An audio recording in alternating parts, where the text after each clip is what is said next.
At the far corners of the planet, there was a dark land called the Land of the Stars. There was no light, and the sky was never seen in the Land of the Stars, because no one had raised their head for a very long time. In this country stood huge buildings and skyscrapers. No one knew who lived in them or what exactly happened inside. People said the residents were stars, but no one ever saw them. They were said to be a mix of humans and technology, with electronic fingers and digital chips in their eyes, moving around in flying cars and never setting foot in the streets. The streets were always crowded, with trash piling up and a foul smell spreading everywhere. But the residents didn't feel it. They constantly wore headphones that played numbing music, cut with funny shows. People laughed as they walked through the garbage. Sometimes they looked angry and mumbled words that made no sense, because the audio shows swung regularly between laughter and anger. All of this followed precise programming done at the top of the skyscrapers, where the star leaders lived. The land had dried up. There were no trees anymore. And fish had died because of the buildup of chemicals. But the star leaders always found substitutes, handing out plastic bags filled with chemical food. This food had no taste, but people managed to swallow it under the effect of the numbing music and non-stop laughter. People lived the way machines are programmed. Everything followed a strict rule. Headphones had to be worn constantly, even during sleep, and eyes had to keep looking at the screens. Everything in the Land of the Stars was ruled by stars. Every man, every woman, every child wore the same outfit, a tight gray suit with no ornament, hiding one person from another. On their chests, small stars shone, some gold, some silver, and others barely visible. They weren't decoration, they were a measure of social value. Each morning, everyone woke up to a single chime from their mobile phones. These devices weren't for people to communicate with each other, but a line between each person and the star leadership. That screen was the supreme judge, telling each person their value and their place in society through the number of stars earned. Every morning, the screen displayed how many stars the person had gained the previous day.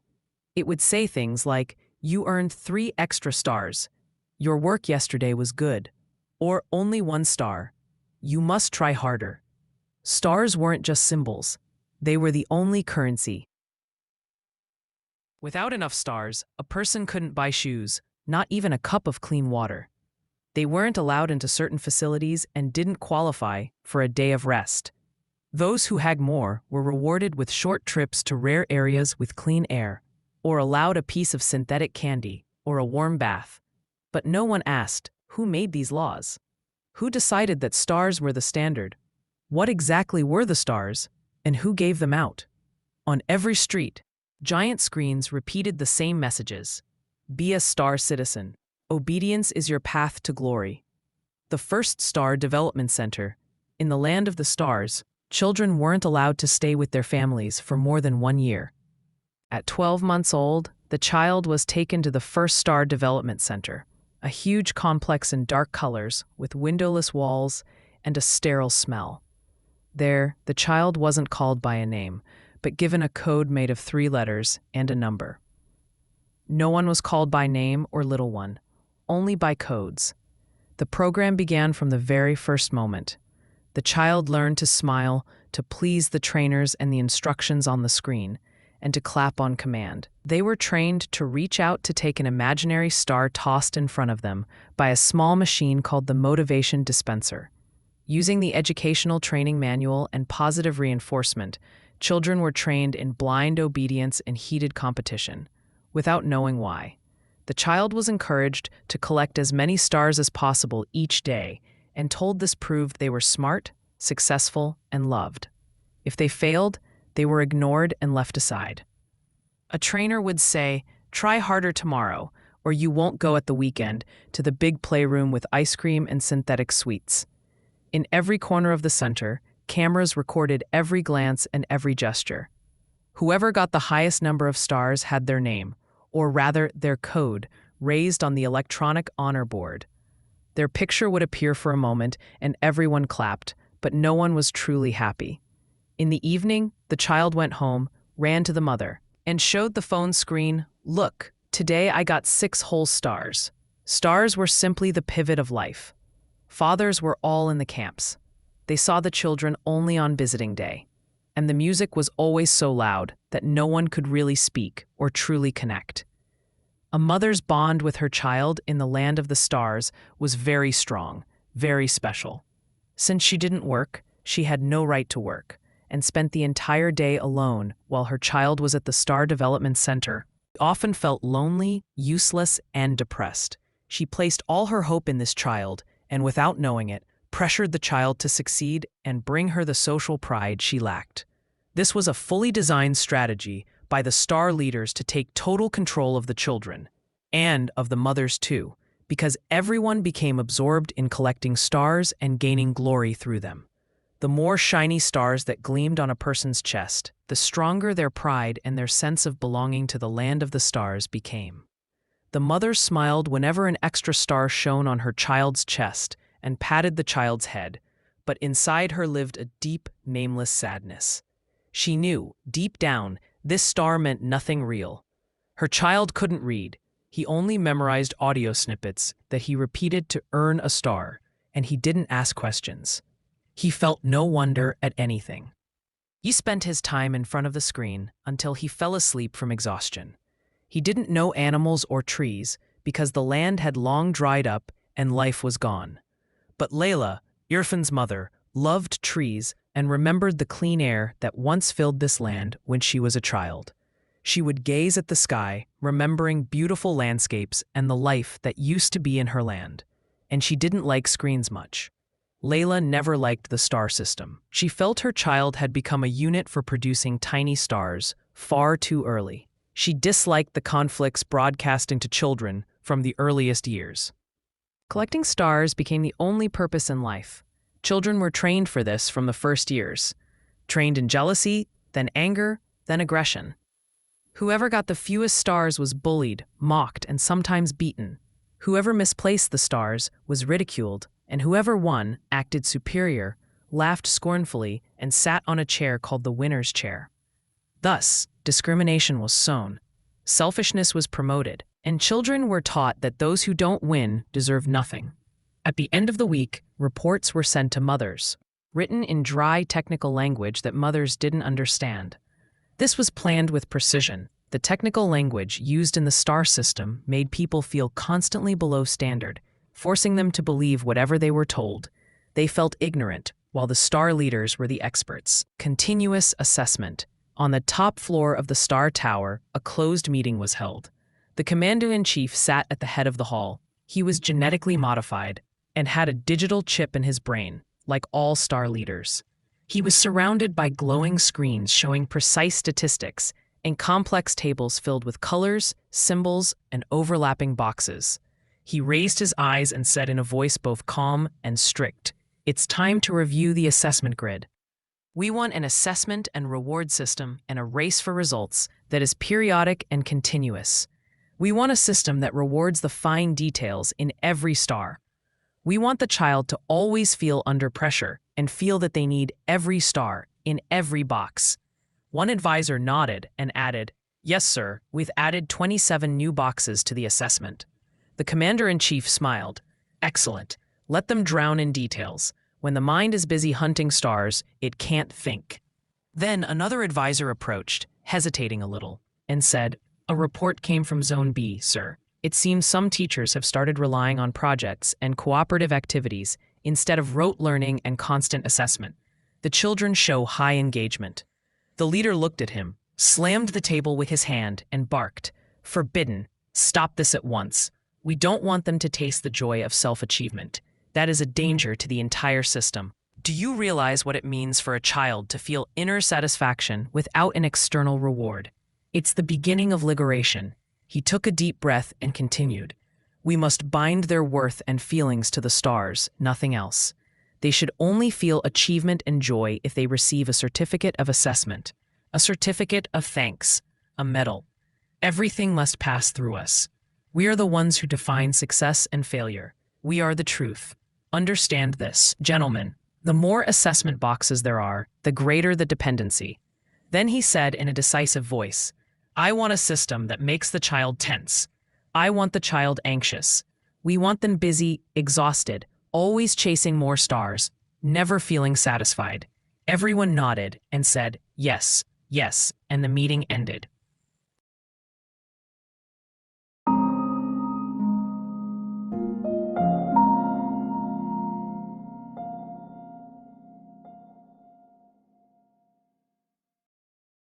Chapter 2: Men in the Land of the Stars. Life in the Camp. Every day at dawn, the big iron gate in the men's camps opens and the whistle blows.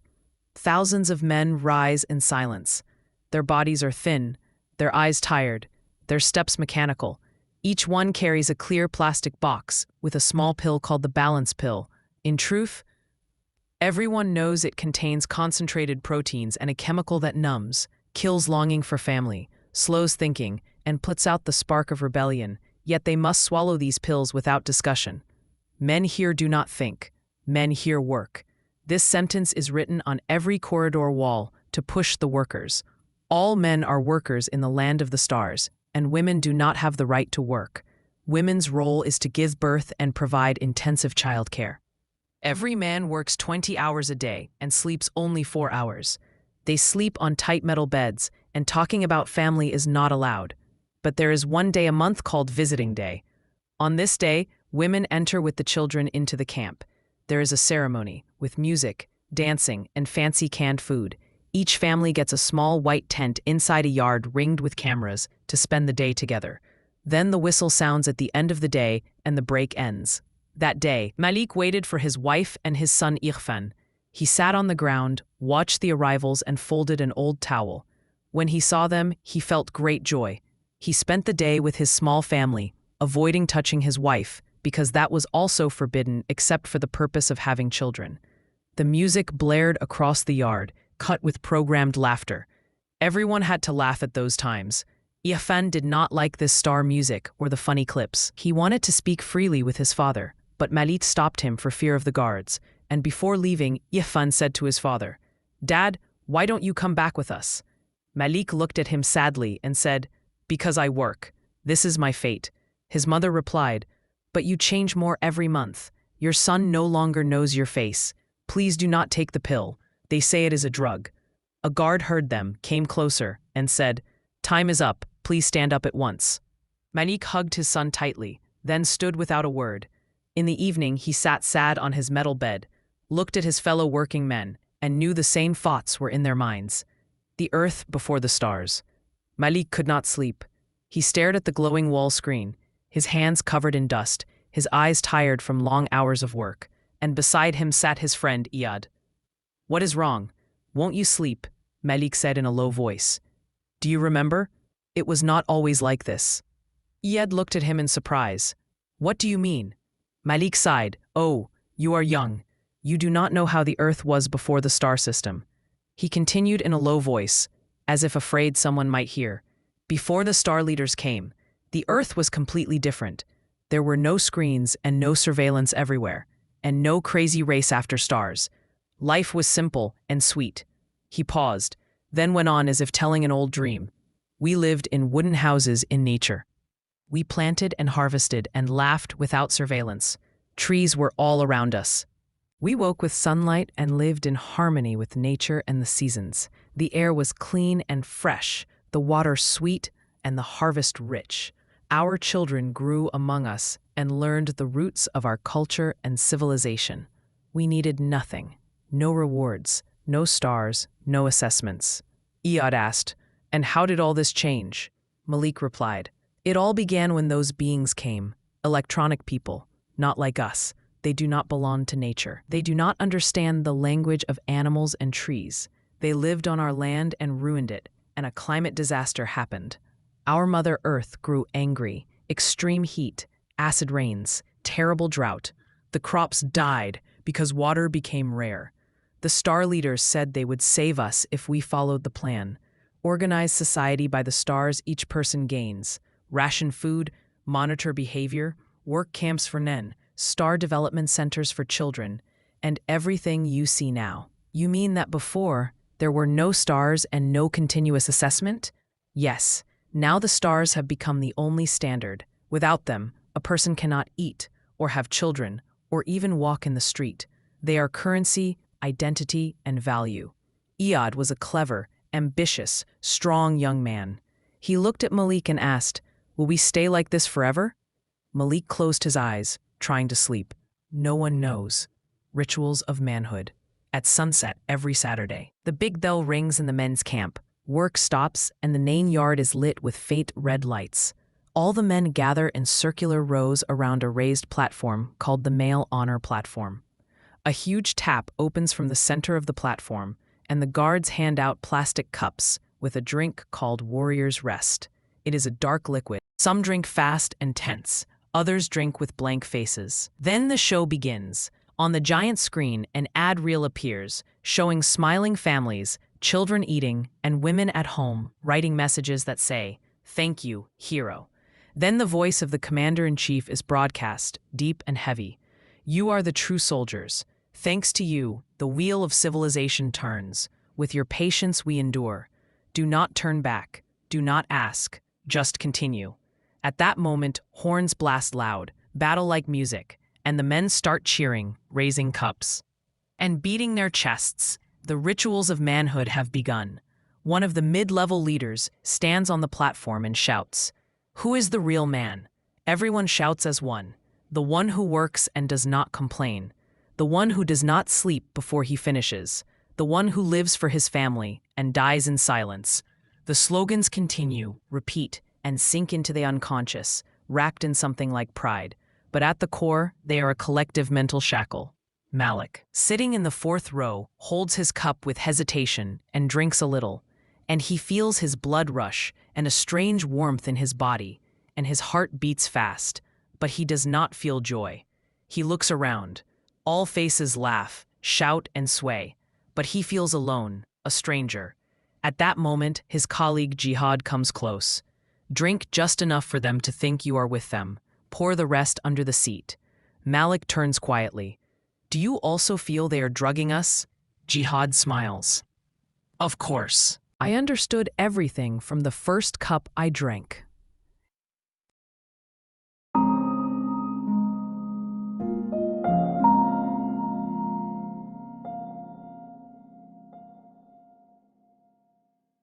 Chapter 3, The Different Child, The Shock. Irfan was different from the very beginning. His name was Irfan, but no one at school called him that. In the electronic records, he was known as ARF-27, and in class, they treated him as a special case. Since he was a child in the First Star Development Center, he could not focus for long on what the teacher said. He wanted to understand everything, asked many questions, and did not clap like the others. He was very observant, late in writing the required answers, eager to share his opinion, and he laughed at the wrong time. He stared for a long time at the closed window and did not like the star-collecting races. He used to say, "I want to move. I want to make something with my hands. I want to draw. Why must I memorize these clips to get a star? I want to learn something I understand and that helps me and my mother and my father. I do not care about the stars. I do not even know what these stars mean, or who decided they are the most important thing in life." At first, the teachers thought he would gradually change and join the group. Then, finally, a decisive diagnosis came from the High Evaluation Committee. Irfan has attention deficit hyperactivity disorder. Immediate referral to behavioral specialists is recommended. His mother was shaken, the shock was severe, and her eyes filled with tears. But deep inside, she knew her son was not sick. She told the doctor, fixing him with a sharp look, "My son is not refusing to learn. He only refuses to submit to a system of rote instruction and clapping. That is a big difference." But in the land of the stars, there was no room for such talk. The doctor did not answer her. He only looked at her with disgust because to him, she was an ignorant woman. In the weekly educational meetings, the horns repeated the same sentence. Excellence is not a choice. It is a national duty. Anyone who does not get stars does not deserve to have their name mentioned. On the screens in homes, cafes, and transport stations, motivational programs ran around the clock. Your child today, the star of tomorrow. In every class, there is only one seat for the winner. Will it be your child's? The ads showed children with fixed smiles holding certificates decorated with stars, with a small caption, "We are the stars, we are the excellent." Irfan was not seen as normal in their eyes because he was not excellent, and especially because he did not want to be excellent. Life became very hard for him in this center. Officially, he was a different child. When awareness becomes an illness, it was not as simple as his mother had first thought. They told her, "Your son needs a comprehensive evaluation." And this evaluation was the beginning of the maze. Reluctantly, she took her son to the Behavioral Balance Center for a full evaluation. She entered the cold glass building with slow steps, looked at the walls, and noticed slogans everywhere. If a child is different, we bring them back to the path. Disciplined behavior, the foundation of the star citizen. Inside, a young employee in a gray suit sat before a large screen and began to ask Irfan a stream of questions. How many stars did you get last week? Do you obey orders immediately? Do you talk a lot? Do you look at the sky during the lesson? Then he asked Irfan to do a focus test, which was nothing more than a set of images that appeared and disappeared quickly. Irfan had to press a button whenever the golden star appeared. Irfan did not press. The employee asked, "Why didn't you press?" He answered calmly, "Because I do not like stars." The employee continued the procedures. Then the doctor came in, shaking his head in surprise. Cognitive disorder, detached from reality, needs deep follow-up. A chain of tests began: blood tests, brain imaging, and behavioral sessions 3 times a week. Never-ending assessments all circling around one thing. How do we bring this child back to the herd? Doctors watched his behavior in front of the screen, and every report ended with a ready-made sentence: progress is slow. Continuing the intervention plan is recommended. All of this cost his mother many stars, medications, and expensive mental stimulation devices. She became exhausted, completely drained, physically and mentally. She could no longer bear it. One evening, on the way home, she held Irfan's small hand and walked with her neighbor. "I am tired of this life. My son is not a machine that needs maintenance. He is the only mirror that reflects the truth in this sick world. That is why they want to break it." Her neighbor replied, "What matters is that he finds a place in this land. He has to adapt to live here.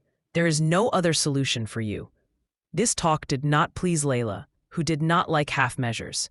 Meanwhile, nothing changed in the center. The pressure on Irfan only increased. His classmates began to avoid him. The teacher looked at him with aversion and hid a forced smile when she said, "He is different. He is mentally behind. We must tolerate his particularity so he does not affect the others." But Irfan became more and more aware. The more the sessions increased, the more he understood that he was not sick, but rather the only one still alive, still free, still able to ask the disturbing questions, especially the one everyone feared. Why must I collect stars? The Dead Sea, the land of the stars, opened onto a long coastline. People said the sea there had once been turquoise, with sandy shores, full of fish, shells, and life. But today it was only a gray mass that smelled of rot. Every morning, the weak waves threw up new bodies: dead fish, motionless turtles, birds tangled in plastic threads. They piled up on the sand. In the land of the stars, the sea was only a mass of water used as decoration for parties. Many celebrations were held on the beach after a superficial cleaning for the event. Dead turtles and birds suffocated by pollution were gathered to be burned and thrown far away so the party could be held on the sand, with giant screens showing star-collecting programs and advertisements. With every new ad, the place shook, and loudspeakers boomed everywhere. "Get 3 extra stars now. Share the video and get a reward." The environmental disaster had happened years ago, but no one knew exactly what had occurred. Signs were simply placed on all shores: "The sea is not suitable for swimming." The star system did not want people to care about nature, especially the sea, because it is a great source of livelihood for people. And a people whose livelihood is free and whose life is simple cannot be enslaved. As for Irfan, he came to the sea every day, barefoot, walking among the bodies of animals, sitting on the rocks, watching the sea cough up what remained of life. He photographed the dead fish, recorded the cries of injured gulls, and took pictures of plastic bags wrapped around ducks' necks. Then he went home, uploaded the images to his phone, and wrote captions like, "The sea is dying. Does anyone see that?" But no one cared. No one commented on his posts, or perhaps no one saw them, because the star system controlled the posts and the entire network. His schoolmates were busy with the daily videos sent by the Elite Motivation Center. Fast Dance Challenge, win 10 stars now. And memorize this chart and repeat it 10 times. Be a real star. Irfan tried over and over to convince his friend Umair of the danger to the turtle. He sent him a photo of a turtle with cut flippers, but Umair said with a mocking smile, "Why waste your time? This will not give you stars, Irfan. Focus on what benefits you." When his teacher saw his posts, she summoned him and said sharply, "Do not waste your time on useless things, Irfan. Stars reward real effort, not pictures of fish and turtles. They are just animals in the end. We are progressing and getting more stars. Do you want us to go back to living in caves and forests with dirty animals and primitive nature? In any case, we do not need the sea, nor turtles, nor seaweed, nor even fish. We have ready, chemical food in pretty bags distributed for free. If you do not like the taste, put on the headphones and listen to star music, and you will swallow it without feeling it. So why complicate things, Irfan? Why not be like the others?" Irfan stayed silent, staring at this woman, almost doubting himself. The next day, he returned to the shore and sat to think. Who is the crazy one, really?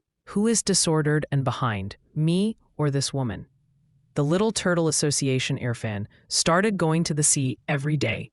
He no longer only photographed dead fish. He planned awareness campaigns. He began to draw expressive posters to hang on the walls. He drew a turtle crying in pain, a duck swimming among shattered bottles, and then a child eating plastic, hoping these drawings would catch people's attention. But it was no use. Everyone was asleep. Still, Irfan kept going. He took a new picture of a dead turtle with his phone and posted it online with a small announcement. "Join us to protect the sea.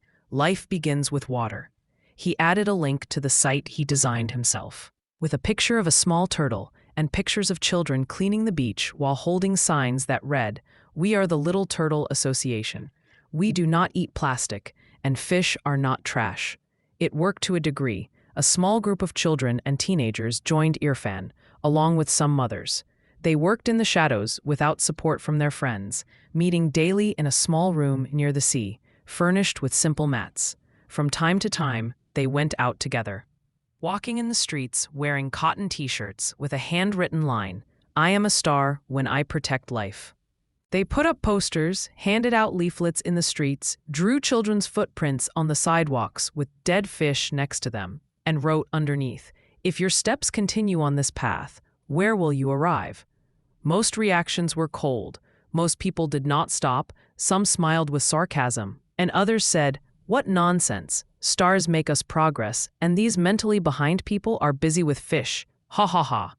One day, some children were watching a live broadcast of the top stars ceremony. These ceremonies were aired daily, and people adored them, almost worshipped them. When they noticed Irfan, they mocked him. "You are wasting your time. It is better to focus your effort and collect more stars to enter the model star school." He had heard this 1,000 times, but Irfan did not stop. For the first time in his life, he felt he was doing something that came from within, something with a real and noble purpose.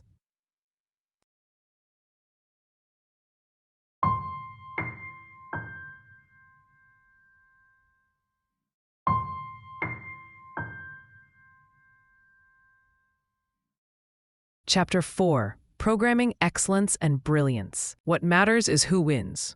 The land of the stars was full of trading centers with many names: Star Development Centers, the Central Star School, and Star Excellence Schools. These names looked different, but their core was one.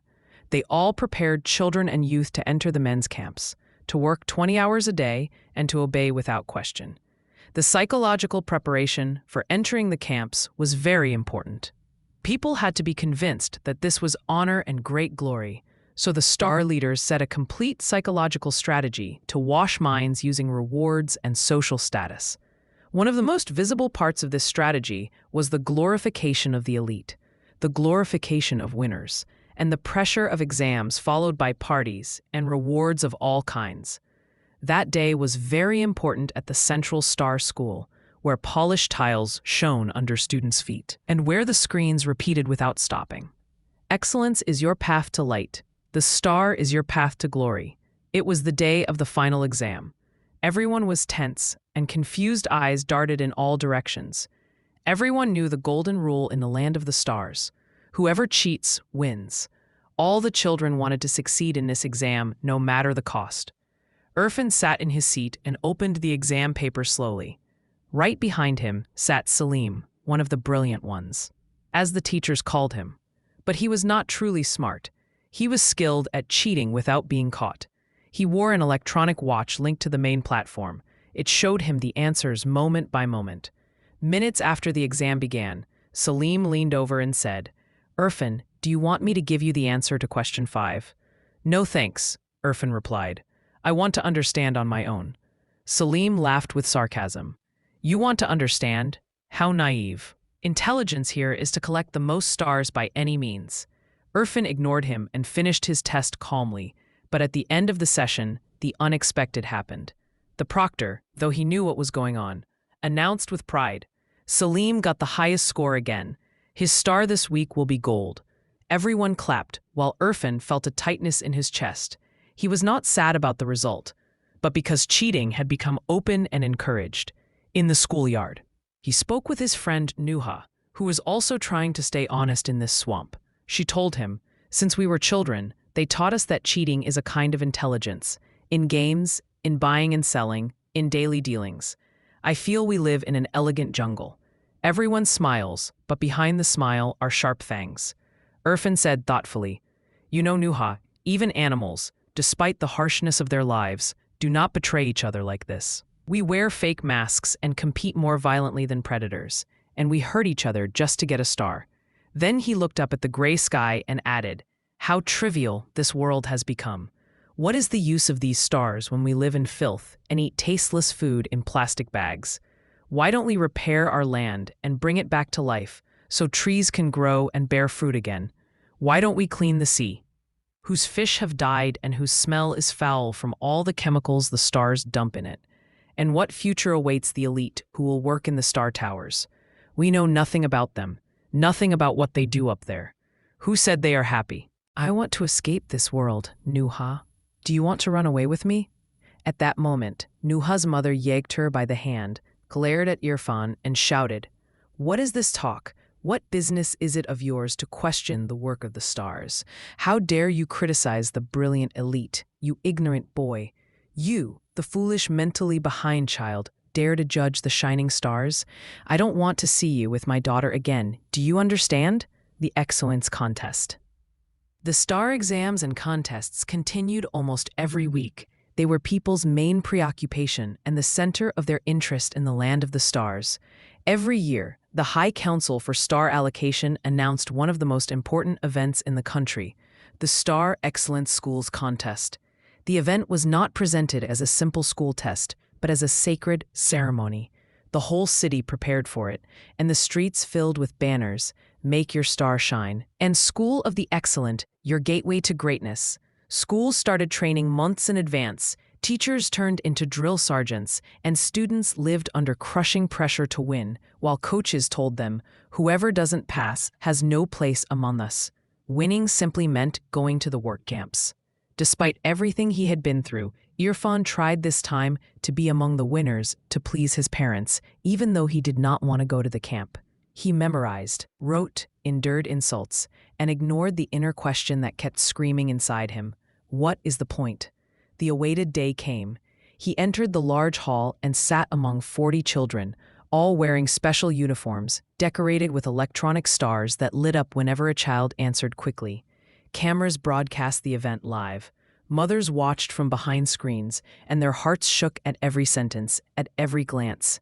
At the end of the day, the results were announced. Irfan was not accepted. "He is short by 2 points from the minimum," the teacher said coldly. The result fell like lightning, not only on Irfan, but on his mother and on his father the day they met him at the camp. His father burst into anger and tears, muttering words that made no sense.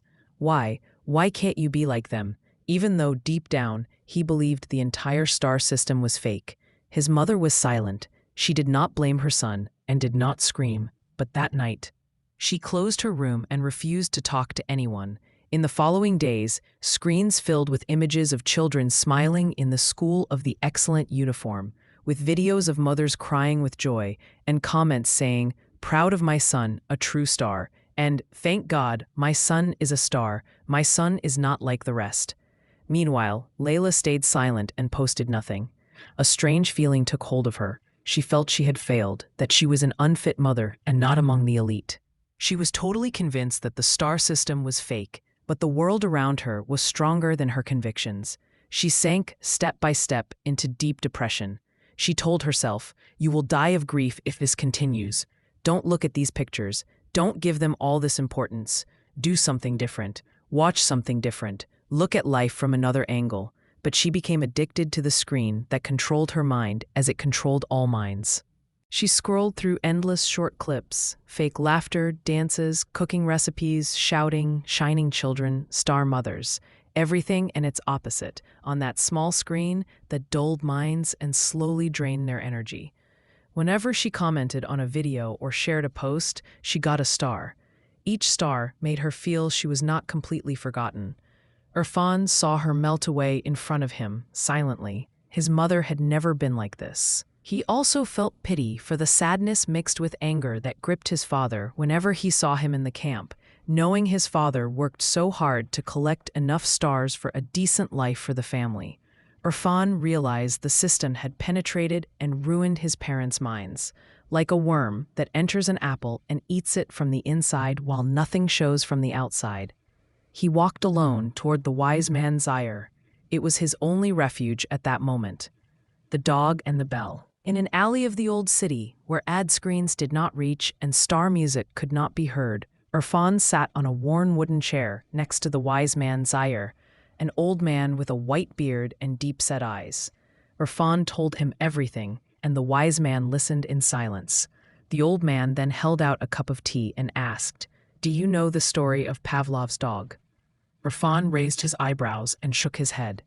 The old man smiled and said, "Long ago, there was a scientist named Pavlov. He trained his dog to drool whenever it heard a bell because the sound was linked to food. Even when there was no food, the dog was happy and ready to eat, and its saliva ran just from the sound of the bell." He paused, then added softly, "That is how you are now.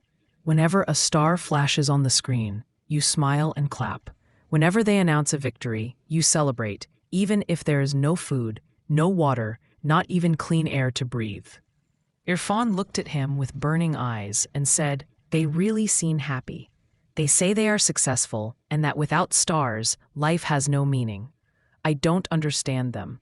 The wise man Zaire laughed and said, "You know, in the past, people felt joy when they achieved something by themselves. They were happy when they planted a tree, healed a sick person, or taught a child. Now, your joy comes from a small button the system presses to ring the star bell." But why can't they see the truth?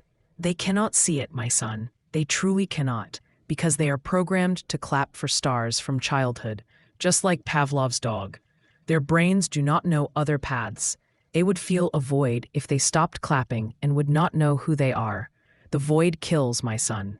They are not alive, Irfan. They do not feel what you feel.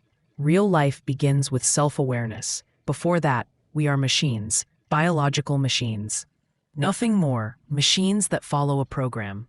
Irfan studied the old man's face and murmured, "It seems I never accepted this programming since I was born. Something inside me blocked it." The old man put his hand on his heart and said, "It is the heart, my son. As long as the heart is alive, they cannot program you. The heart is the inner bell. Always listen to this inner bell. It has no sound, but it guides you. It does not give you a fake star, it gives you light. Ask yourself before every word you say, before every act you do, am I free? Do I understand what I am doing? Is this truly useful for me and for others?" They fell silent. A light breeze moved through the alley. as if carrying an unspoken message. Finally, the old man said, "Go back to your mother now, my son, and help her hear the inner bell. Remind her that stars given from outside can be taken away at any moment, but the light that rises from within cannot be put out. Most people in the land of the stars do not have this light. They do not know it. If you want to save them, help them know it, Irfan. When the light of knowing and freedom rises in someone's heart, they taste another flavor of life, and stars no longer matter at all." The star ceremony. Despite the trash piling up in all the streets, despite the choking air and polluted water, there were always parties in the land of the stars. These parties were social rituals that played a very important role in star society. Today's party was special because it honored children and youth chosen to enter the high star secondary school. As usual, crowds lined up in the school's main square. Bright lights, loud music, children dancing in uniform, and stars shone on their chests like medals of honor. The occasion was grand. The announcement of acceptances to the High Star Secondary School, one of the most prestigious institutions in the land of the stars. Everyone laughed and clapped. Even the teachers danced, while the host shouted from the platform, "Congratulations to our shining stars. You are the pride of the land. You are the future of the nation." Irfan stood in a far corner watching. He was not sad that he had not been accepted. He remembered the words of the wise man Zahir, and felt that the light inside him was stronger than the false glitter of stars. He approached his classmate Firas, whose shirt gleamed with stars, and asked gently, "Can you explain something to me? Why are you so happy? What? Don't you see? We were accepted into the High Star Secondary. Isn't that enough for you?" Firas replied. "Okay, but what then? Will these stars improve the air we can hardly breathe? Will they save the sea and the dead fish around us? Will they give us better food? Our land is dying from drought and piling chemicals. Don't you see that? When was the last time you ate real fruit, real fish? Doesn't the stuff they give in plastic bags disgust you? That isn't real food," Irfan said. "Enough of this nonsense, Irfan. Don't ruin our joy, please," Firas shouted. "I'm not ruining anything."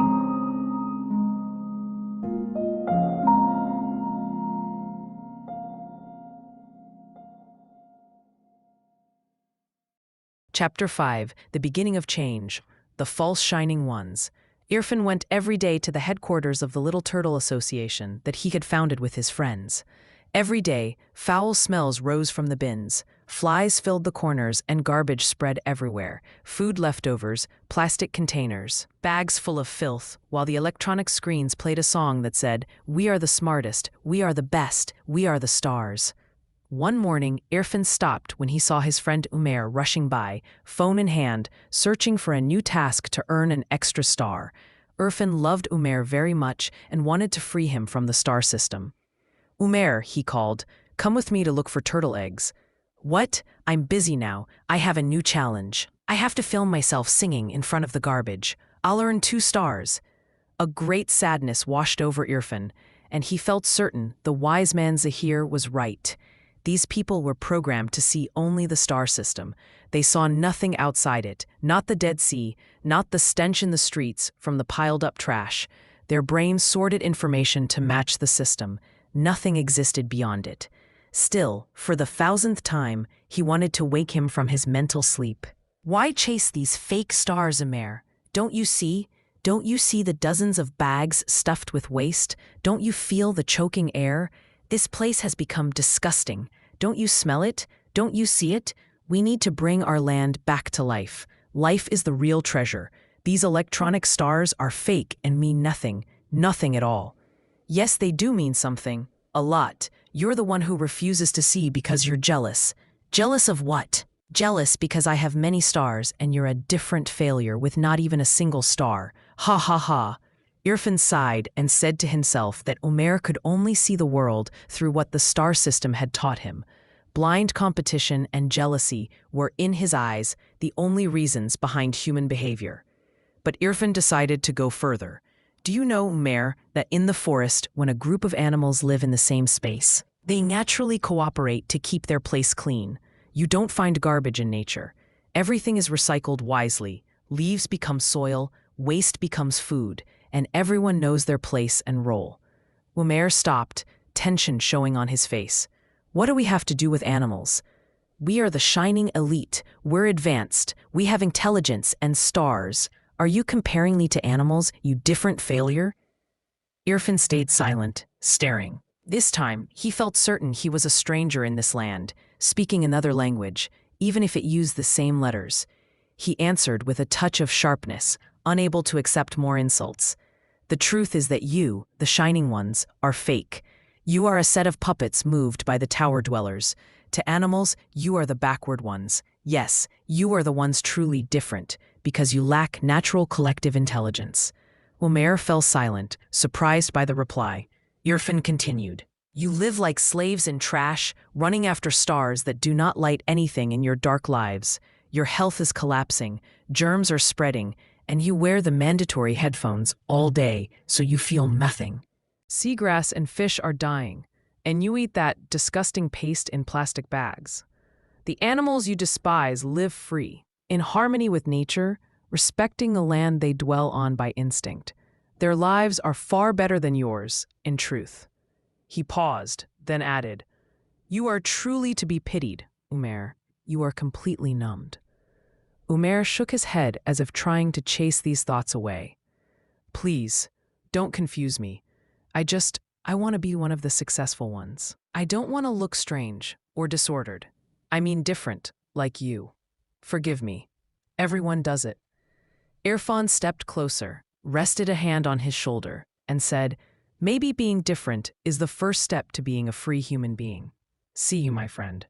After this heated exchange, Irfan was convinced talk did not work. If he wanted change, he had to act and do something that changed reality.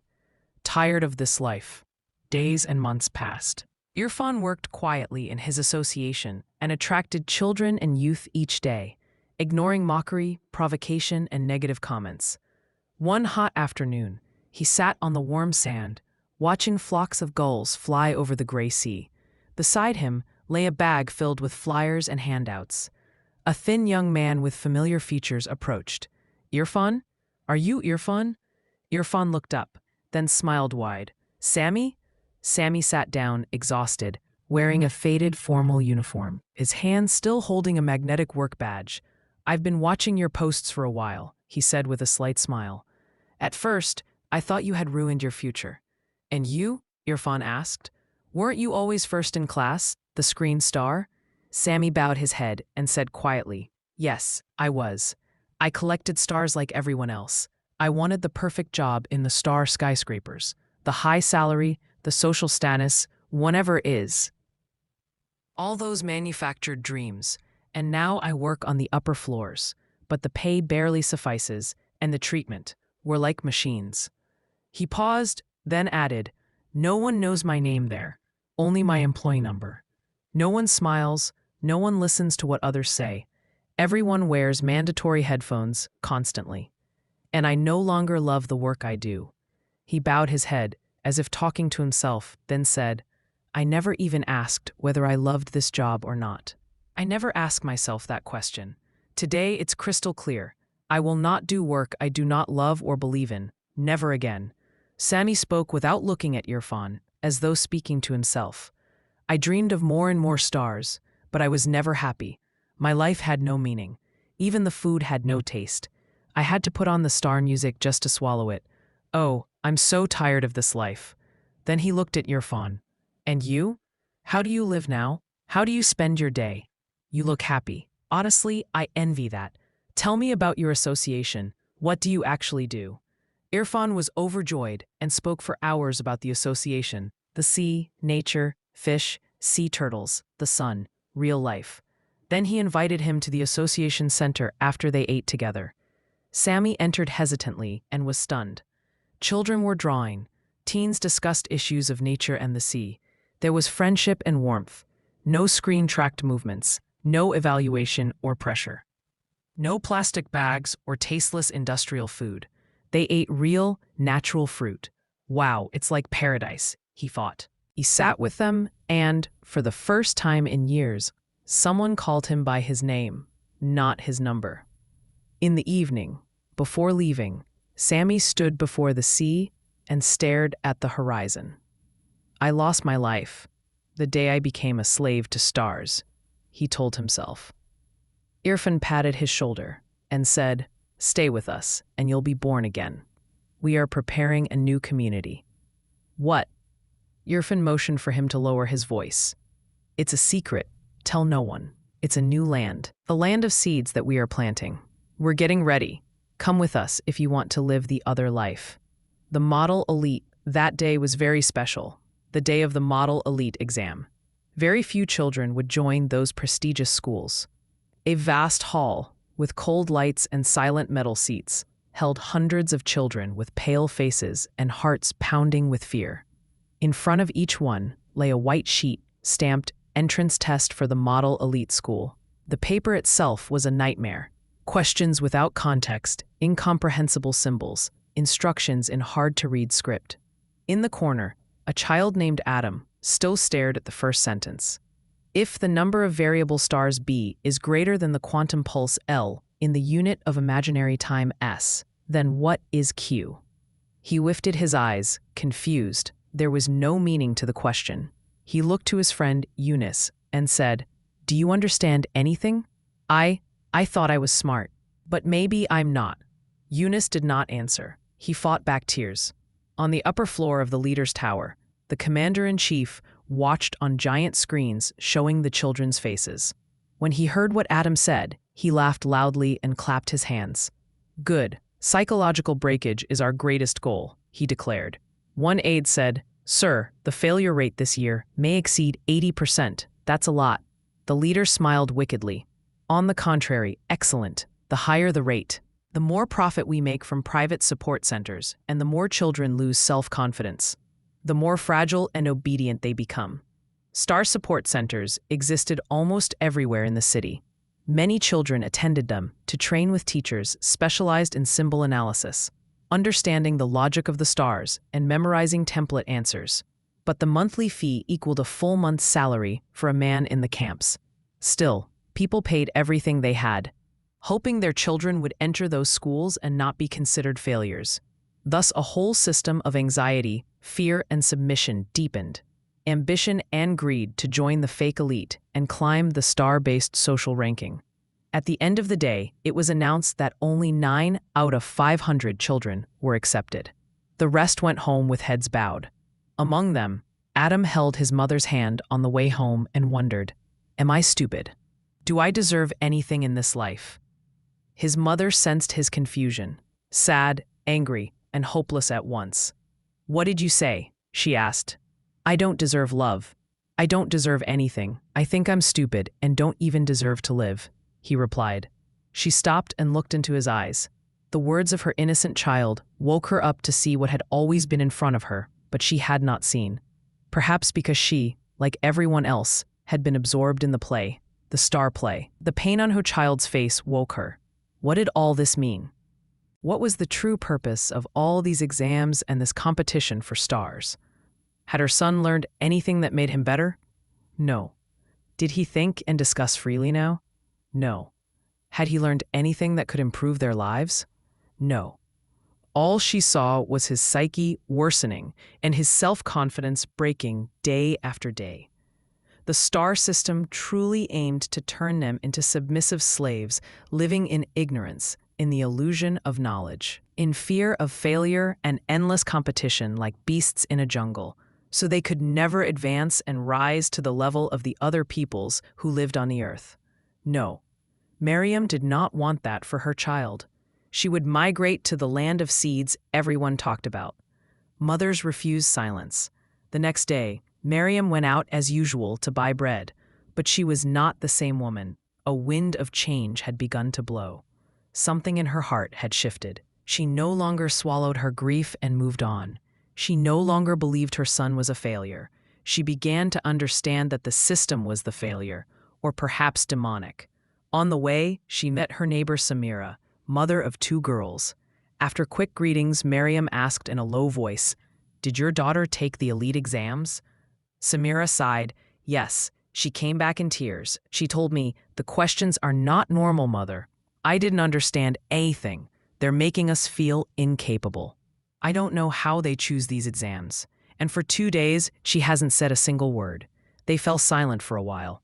Then Miriam said, "I think something is not right. Maybe the fault is not in our children, but in the whole system." Samira looked at her in surprise, then smiled. "Finally, I'm not the only one who sees it." That evening, a small group of women gathered in a modest house without screens and without headphones. Miriam said, "I don't want my son to run after stars. I want him to know himself, to be happy, to learn things that help the earth and the people who live on it. I don't want him successful by their definition. That is failure and slavery in truth. They numb us with a system that makes us believe in superiority, while in reality, we live at the very bottom, in filth and poverty and chaos, eating plastic paste they distribute, while they numb us with loud music, contests, and videos so we chase stars all the time. I'm tired of this life and I will go to the land of seeds." Another said, "Me too. I will go to the land of seeds. My son loves drawing, and I heard this land welcomes every child as they are, and does not press them into the star mold. I will try our luck there." A third added, "My son loves nature, loves the land, loves farming, and we will learn agriculture together." Samira looked at her, and for the first time in days, smiled. "But can we really revive our land? What a dream." "Fine, yes, I want to plant with you." Those were wonderful moments. Hope for another life lit their hearts with a bright light. At the same time, in the labor camp, the men slept after a long day's work. Most men in the land of the stars knew nothing of what was happening. Only Malik's friends knew about the land of seeds. The rest lived in near isolation because of the long hours and constant exhaustion. None had yet migrated to the land of seeds. Only the women had started to leave in groups.